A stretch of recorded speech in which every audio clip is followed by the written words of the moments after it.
semua benda dia bagilah. Macam baru ni dia bagi soalan, dia bagi ruler tu sebab dia nak selaraskan bacaan.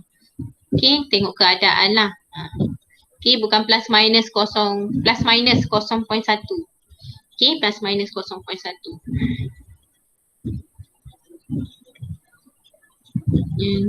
Seterusnya,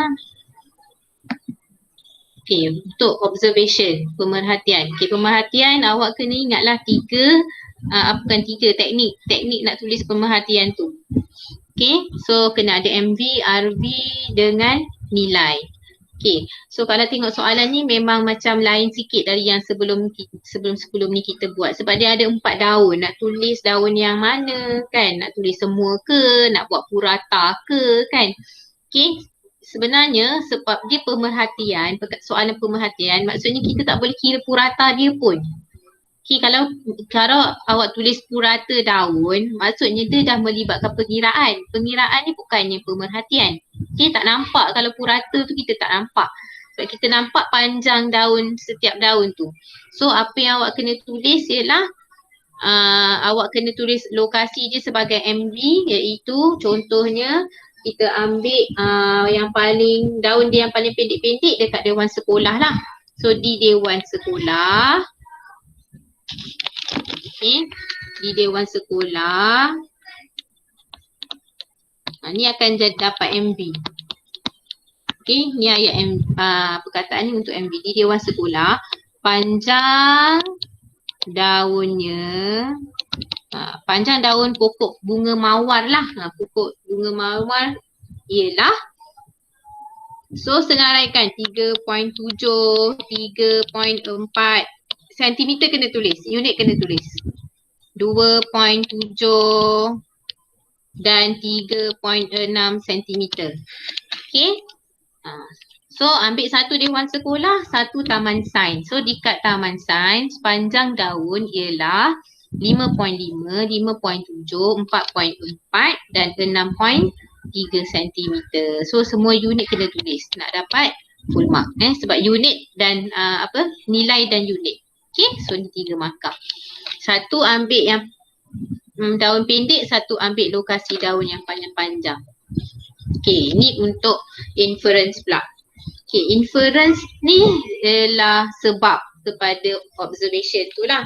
So untuk panjang daun tadi kita ambil inference yang pertama ialah panjang daun tu ialah variasi selanjar. Okay, sebenarnya ini bukannya inference 1, inference 2, tapi ini ialah cara 1, cara 2.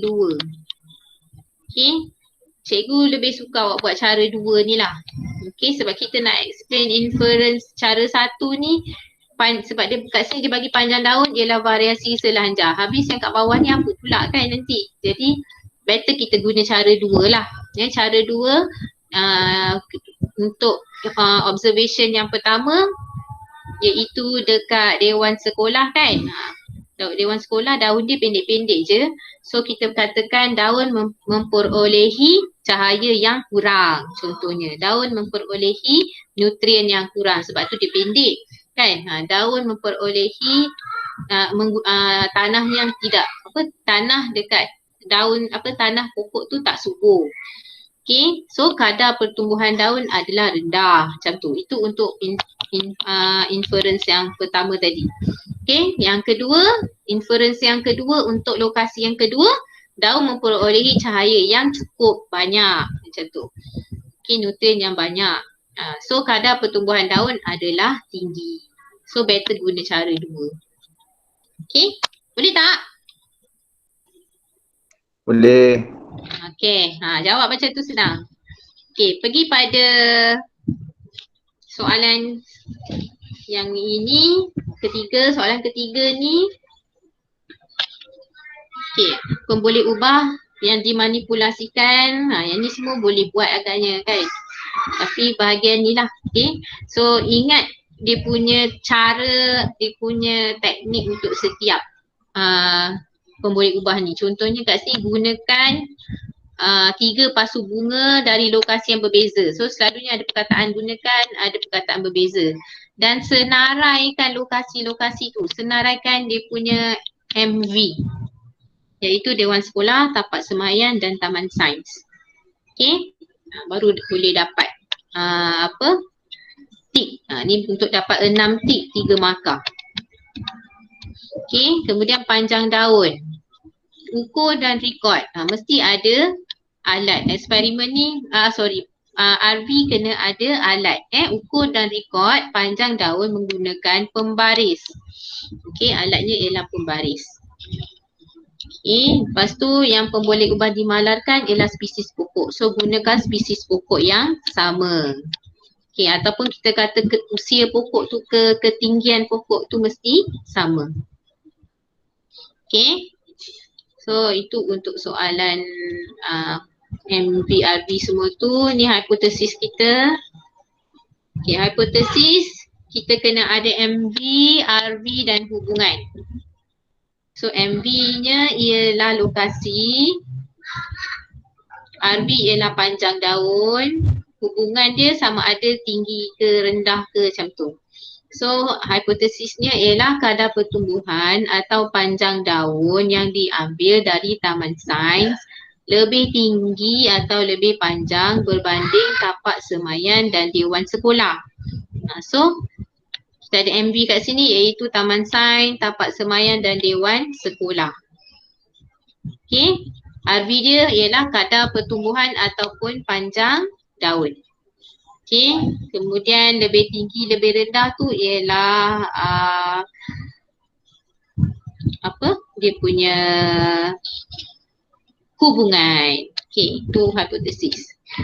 Okey, ini ialah jadual. Okey, jadual ni special sikit sebab dia kena buat selang kelas kita panggil, ataupun kat sini dia kata julat lah. So awak buat je jadual tapi ikut apa yang dia dah bagi tahu.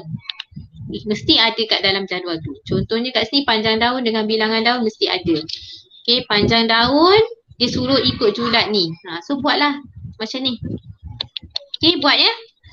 Lepas tu bilangan daun dia, okey, awak kira dekat depan tadi, data kat depan tadi kan yang ukuran tu, kalau 0.0, 0.9 memang tak ada kan. So kosong lah bilangan daun, maksudnya tiada.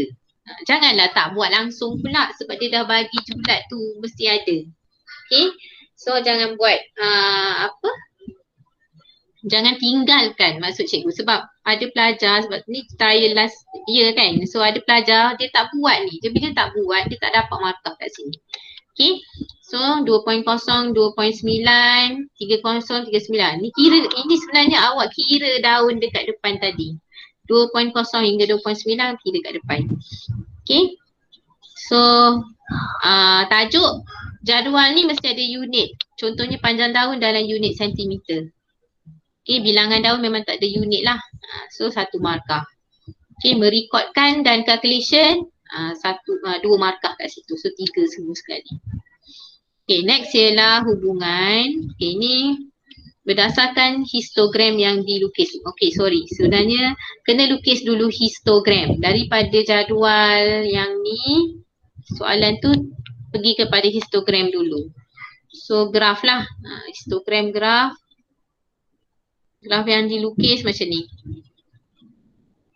Okey, iaitu bilangan daun melawan panjang daun dalam sentimeter. So yang kosong tadi dia akan duduk kat bawah ni lah. Okey, lepas tu plotkan graf. Mesti ada unit, plotkan graf dengan betul. Lepas tu lukis graf seperti yang dia nak. Kalau dia nak histogram, lukis histogram. Kalau dia nak graf garis, lukis graf garis. Okey, so semua sekali 3 markah. Kat atas ni jangan lupa tulis unit Untuk yang soalan ni tak ada unit lah, bilangan daun je. Okey, lepas tu barulah pergi pada ayat hubungan. Soalan hubungan, nyatakan hubungan antara bilangan daun dan panjang daun. So bilangan daun kat atas ni kan, ni melawan panjang daun. So kalau kita tengok graf ni, apa je hubungan yang kita boleh dapat? Yang mana yang tinggi, yang mana yang rendah lah kan. So bilangan daun untuk ni bahagian ni, okay, adalah yang paling banyak kan berbanding daun lain. So bilangan daun yang berukuran 4 hingga 4.9 cm adalah yang paling banyak. Itu ayat hubungan. Okey, 1 markah. Lepas tu kena explain sebab dia nak terangkan jawapan anda. So, explanation dia panjang daun ialah variasi selanjar. Okey, manakala explanation yang kedua, panjang daun dipengaruhi oleh faktor persekitaran. Okey, panjang daun ni variasi selanjar dan dipengaruhi oleh faktor persekitaran. Okey. Okey, laju sangat ke?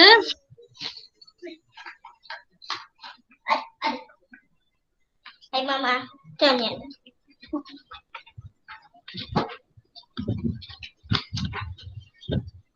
Yang seterusnya, berdasarkan eksperimen ini, nyatakan definisi secara operasi bagi variasi selanjar. Okey, jawapan dia ialah, maksudnya kita kena define variasi selanjar.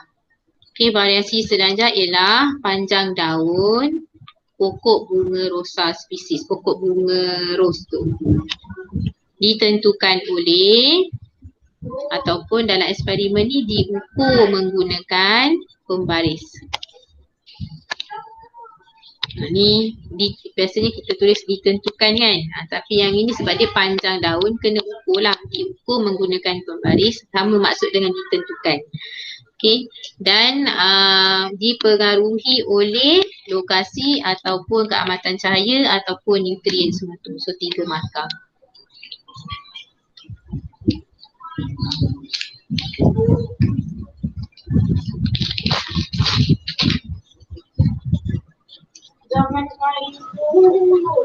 Okey, ada soalan?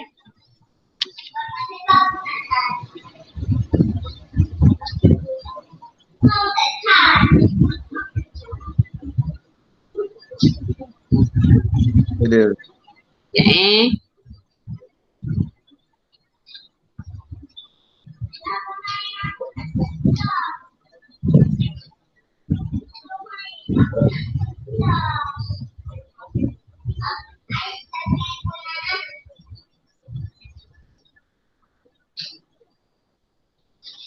Okey, harap-harap tak ada yang tak masuk lagi lah. Nanti awak klik kehadiran Okey,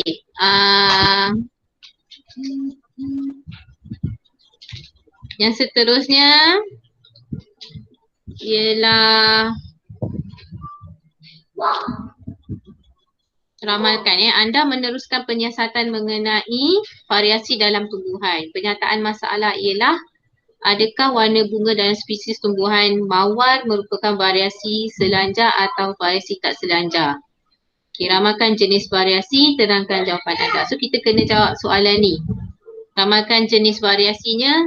So untuk warna bunga dalam spesies tumbuhan mawar ni, dia adalah variasi yang tidak selanjar. Okay, sebab variasi tak selanjar warna bunga ni dia tak boleh dipengaruhi oleh faktor persekitaran. Dia tak macam pokok yang kita bincang dalam kelas tu, hydrangea species. Okay, pokok bunga tu dia boleh dipengaruhi oleh pH tanah. Tapi bunga mawar tak. So dia adalah variasi tidak selanjar. Okay, explanation yang kedua ialah perbezaan ciri warna bunga mawar ni adalah ketara. Okay, untuk 3 markah mesti ada penerangan.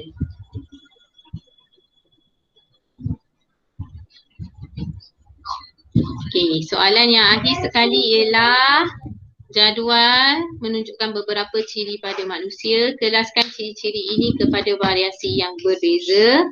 Okay, untuk variasi yang selanjar ialah warna kulit, kepintaran otak dan juga panjang tapak kaki. Sebab kalau kita tengok kat sini, yang selanjar ni dia boleh diukur. Warna kulit kita boleh ukur dengan tone colour. Kepintaran otak ni ada peratus-peratus dia kan, kita dah bincang. Kemudian panjang tapak kaki, saiz kita lah, sentimeter berapa kan, saiz kasut. So itu ialah variasi selanjar. Tapi yang cikgu tak tik ni, yang ni lah, yang bulat ni jenis rambut, bentuk hidung, lesung pipit, warna iris mata dan faktor rhesus ialah variasi yang tidak selanjar. So kelaskan dengan betul 3 markah. Okay. So tu untuk soalan yang pertama. Okay, soalan yang kedua pula. Okay, dengan menggunakan bahan dan radas dalam makmal, rangka satu eksperimen untuk menyiasat kesan luas permukaan daun yang berbeza ke atas kadar fotosintesis.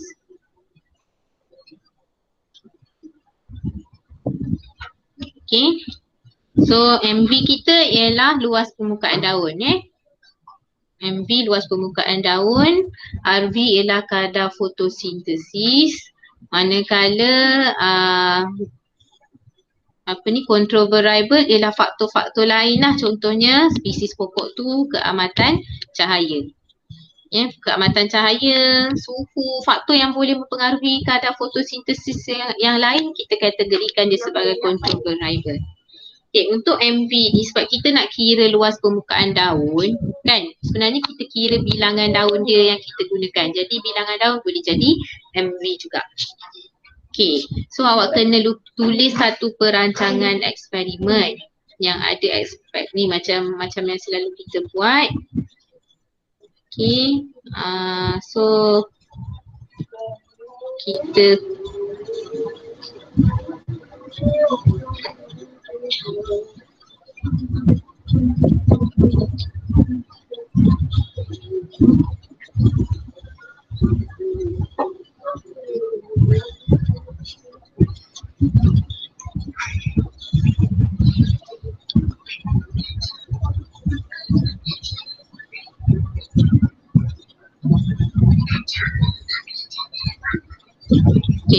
ni dah berconteng.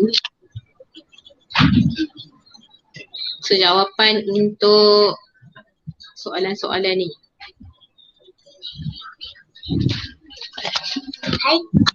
Okay, so boleh nampak kan? Okay, so untuk penyataan masalah je. Okay, untuk penyataan masalah, kita kena ingat teknik nak buat penyataan masalah tu macam mana. 3 markah tu nak dapat macam mana. So awak kena sentiasa ingat benda-benda tu. So yang pertama penyataan masalah, dia kena ada MV, RV dan tanda soal. So MV-nya ialah luas permukaan daun. Okay, RV ialah kadar fotosintesis. Dan tanda soal dekat hujung ni pun kena tulis. So 3 markah tu. So ayat dia, apakah kesan luas permukaan daun ke atas kadar fotosintesis. Macam tu. Okay, 3 markah. Kemudian pemboleh ubah. Okay, MV ialah luas permukaan daun atau bilangan daun. RV ialah kadar fotosintesis atau bilangan gelembung udara. Sebab dalam eksperimen ni kita kena kira bilangan gelembung udara yang dibebaskan. Okay, dan control variable ialah spesies tumbuhan ataupun pokok hydrilla spesies. Okay, so itu pun 3 markah. Next ialah hipotesis. Hipotesisnya MV ialah luas permukaan daun, RV ialah kadar fotosintesis. So lagi satu ialah hubungan.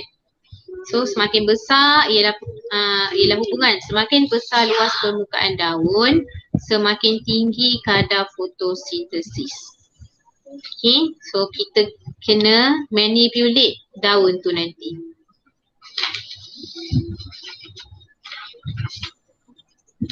Okay, radas dan bahan yang kita gunakan.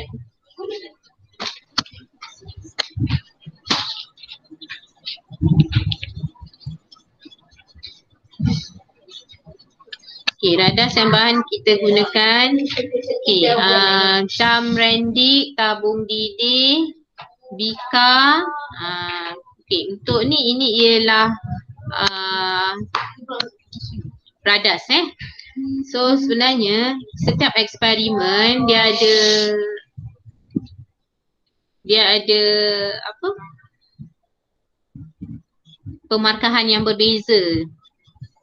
Okay, tapi kalau nak dapat skor 3 dekat sini, okay, nak dapat skor 3, memang kita kena senaraikan semua yang kita gunakan dalam makmal tu.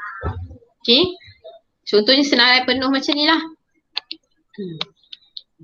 Tapi kalau nak dapat, kadang-kadang memang susah nak skor 3 ni kan, ada benda yang kita tak ingat. Tapi kalau nak paling-paling pun nak ada skor 1 markah. Okay, 1 markah ialah benda yang wajib ada. Contohnya eksperimen ni nak kira luas permukaan daun dan kadar fotosintesis kan. So kalau awak tak tulis pokok hydrilla-nya kan, macam mana nak ada kadar fotosintesis dan daun hydrilla tu. So benda ni wajib lah. Kalau tak ada natrium hidrogen karbonat ni mungkin tak apa lagi kan, pokok tu boleh dapat karbon dioksida dalam air tu. Tapi pokok tu kena ada dulu. So benda yang wajib ada yang cikgu dah ni warna merah ni, hydrilla, air suling sebab pokok ni duduk dalam air, nak kena ada bubble-bubble dia. So kena tulis. Jam Rendik, okay, sebab kita nak kira kadar fotosintesis, dia berkadar, mesti ada masa dia. So jam tu kena ada.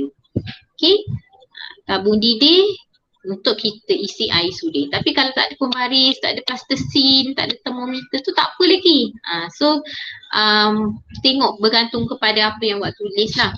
Pastikan ada dia punya benda penting. Benda penting tu sebenarnya awak boleh ingat daripada MV dan juga RV awak. Sebab RV contohnya ialah kadar fotosintesis. Maksudnya kena ada jam. MV tu ialah bilangan daun. So kena ada pokoknya. Macam tu. Okey. Kemudian bahagian yang seterusnya ialah prosedur. Okey, ni prosedur.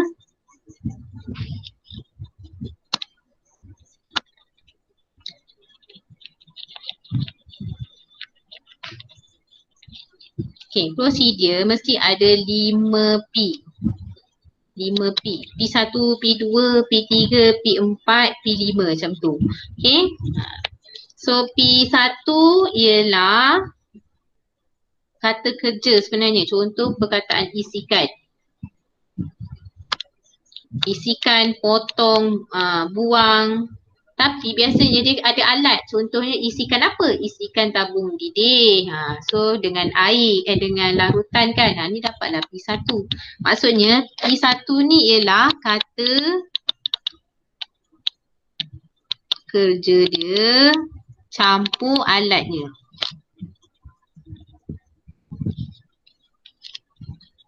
Okay, kata kerja campur alat yang digunakan.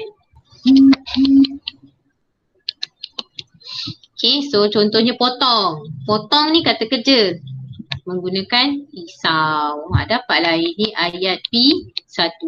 So P1 mesti ada 4. Sekurang-kurangnya. Jadi kat sini ada 1, 2. Lepas tu lekatkan sedikit plastisin. Ni perkataan lekat ni P1. Okay. Masukkan hydrilla ke dalam tabung didih. Masukkan. P1. Dah cukup 4 P1. Okay.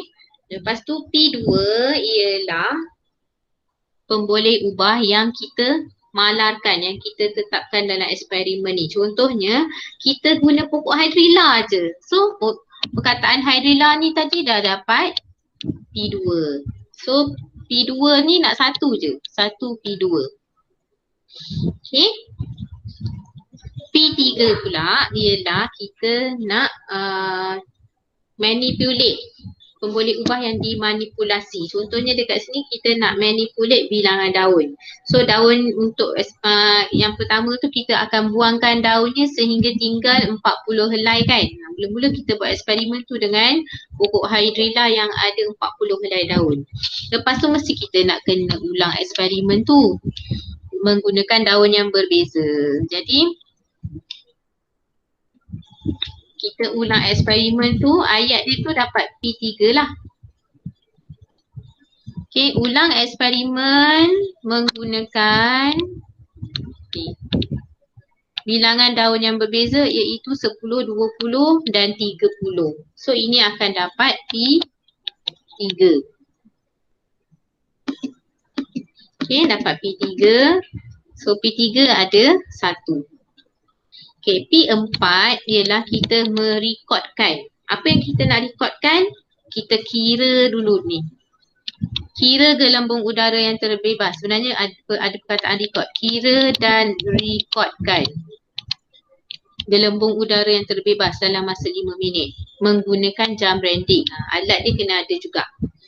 Okey. Lepas tu kira kadar fotosintesis mesti ada formula dia, iaitu bilangan gelembung yang terbebas bahagi dengan 5 minit formula dia. Ni semua dapat P4. So P4 ni bagi 1 atau 2. Bagi 2 lah. Sebab kadang-kadang ada yang nak 2. Okey. Dan P5 ialah langkah berjaga-jaga. Langkah berjaga-jaga kita ialah kita kena potong keratan tu dan kita letakkan dalam tabung didih menghala ke atas sebab nak terbalikkan dia nanti. Okey, lepas tu ni P5. Lepas tu kita kena tunggu ayat nombor 8 ni. Tunggu sehingga hydrilla membebaskan gelembung udara secara malar. Maksudnya bila kita letak hydrilla tu dalam larutan, dia akan keluarkan bubble. Tapi kita nak dia keluarkan bubble secara malar dulu. Secara constant. Okay, maksudnya biar dia beberapa minit baru kita start eksperimen kira gelembung yang betul tu. Okay. Dan satu lagi, ulang eksperimen untuk mendapatkan bacaan purata. Yang ini pun P5 juga. Tapi P5 sebenarnya dia nak 1 je. Mana-mana lah. Okay. So 4P1, 1P2, 1P3, 1 atau 2 P4, 1 P5. Dah cukup prosedur awak 3 markah. Okay. Dan yang akhir sekali ialah data keputusan awak. Okey, data ni 2 markah sahaja. Markah pertama ialah bahagian atas ni, markah kedua ialah yang ini. Okey, yang atas ni mesti ada MV dia dulu. MV dia ialah bilangan daun. Lepas tu yang bahagian ni sebenarnya ialah responding variable. Tapi selalunya awak lupa tulis bahagian yang tengah-tengah ni. Terus pergi pada yang akhir, kadar fotosintesis. Kalau buat macam tu tak dapat 1 markah. Okay, so kena ada juga data mentah yang kita dapat. Tengoklah macam eksperimen ni kita kira bilangan gelembung kan, untuk dapat kadar fotosintesis. So kiralah kalau macam nilai tenaga, kita kena kira kenaikan suhu. So ada suhu awal, ada suhu akhir, ada kenaikan suhu, baru bagi nilai tenaga kat sini kan. Kalau vitamin C buah, kita kena kira isi padu jus buah yang digunakan untuk melunturkan DCPIP. Baru ada kepekatan vitamin C kat sini. So data yang tengah-tengah ni kena ingat juga, kena tulis juga. Okay, dan kemudian barulah kita senaraikan MV-nya. Okay, senaraikan MV dekat sini. Paling kurang pun ada 3 MV. So ada 3 MV dapat 1 markah. Okay, so satu sini. Yang ini memang biar kosong. Okay, dekat bahagian ni memang data dia kosong lah sebab ini dinamakan perancangan eksperimen. Macam cikgu minta awak tulis proposal eksperimen sebelum eksperimen tu. Okay. So semua sekali 2 markah dan total soalan yang kedua ni ialah 17 markah. Okay, jadi cikgu harap sangat kertas 3 dengan kertas 1 nanti kita bincang ialah kertas yang awak boleh skor.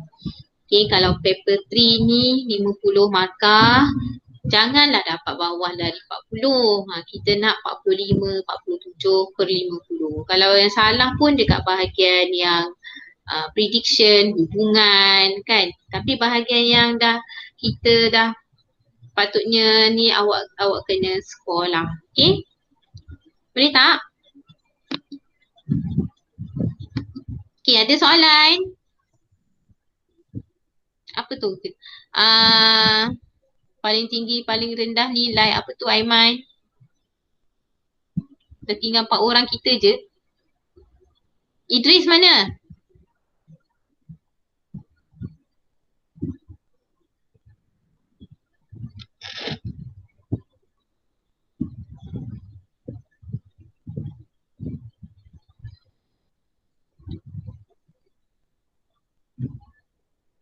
Jenis pokok tadi hydrilla tu boleh lah.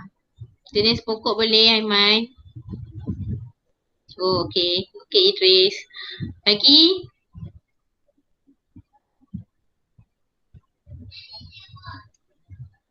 Sofia. Sofia, betul ke? Okay, so kalau tak ada apa-apa, nanti kita bincang paper 1 pula Okay, yang ni Okay.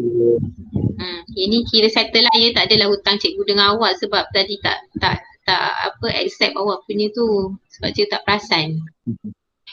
Okay, so selamat study. Okay, make sure gunakan masa. Dah lah extend lagi masa, so patutnya memang boleh score. Allah. Cikgu harap yang terbaik lah. Okay, selamat study, selamat bercuti kat rumah. Terima kasih cikgu. Okay, bye. Bye Sofia. Betul ke nama Sofia ni? Okay, bye. Baik, Bye cikgu. Idris. Aiman, bye.